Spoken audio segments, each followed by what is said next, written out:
ইয়ে না হয়। আপনাদের এলাকার সন্তান দুর্নীতি মুক্ত খাগড়াছড়ি করবেন সবাই। ছোট ভাইয়েরা দাঁড়িপাল্লার জন্য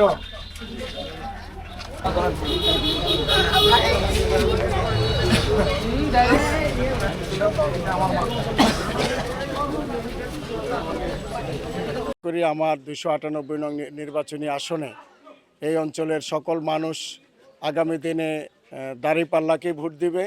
নাও ইনসাফের প্রতীক এবং দুর্নীতিমুক্ত একটি বাংলাদেশ গড়ার জন্য দাঁড়িপাল্লার বিকল্প এখন আর বাংলাদেশে কোনো রাজনৈতিক শক্তি নাই।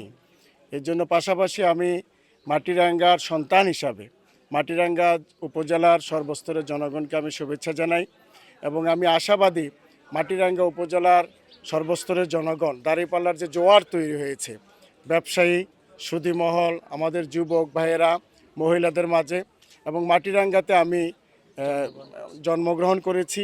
মাটিরাঙ্গাতেই আমার প্রাইমারি স্কুল আশালং স্কুল এবং তবলছড়ি হাই স্কুলের ছাত্র আমি। এই হিসাবে মাটিরাঙ্গা আমার একটি প্রাণের স্পর্শ। এখানে আমার মা বাবার কবর আছে, এখানে আমার দাদিদের কবর আছে, এখানে অনেক আত্মীয় স্বজনের কবর আছে।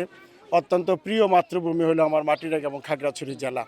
এর জন্য আমি বিশ্বাস করি এই খাগড়াছড়ির মানুষ আমাকে মাহরুম করবে না এবং দুর্নীতির বিরুদ্ধে চাঁদাবাজদের বিরুদ্ধে আগামী 12 তারিখ মাটিরাঙ্গা সহ খাগড়াছড়ির সর্বস্তর জনগণ দাঁড়িপাল্লা মার্কায় ভোট দেবে।